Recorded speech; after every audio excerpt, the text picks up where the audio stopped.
Pam Bondi specifically said she wants those voter rolls. A number of states, what, about a dozen, have said they'll hand them over. But Arizona, your state, Secretary of State Adrian Fontes says no. What does that mean?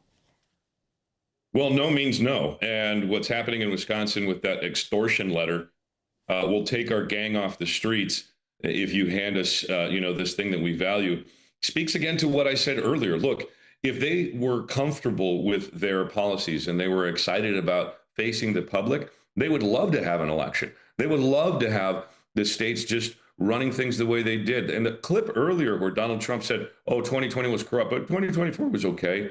It just speaks to the notion that he understands very, very clearly that there are consequences to leadership when facing the power of the American people. And that power regularly gets exercised through the normal process of elections. Elections are the predictable, normal, I've likened them to a golden thread that run through the fabric of our society. It binds everything together.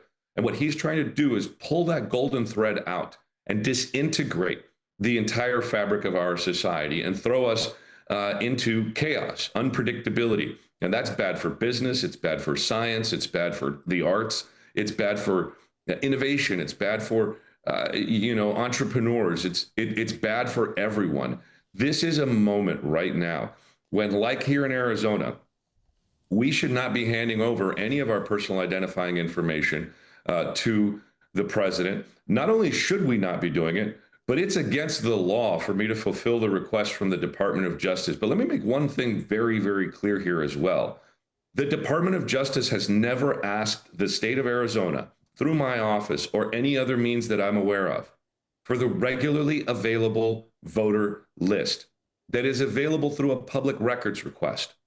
What they've asked for is all of the personal identifying information that we are charged by law to keep confidential under penalty of felony conviction. Okay, we're talking about mother's last names, date and month of birth, part or whole of your social security number, tribal ID numbers. These are the things that we are charged to keep confidential, and the Department of Justice is asking for it, and I'm just saying no. So to your question, what does no mean? No means no.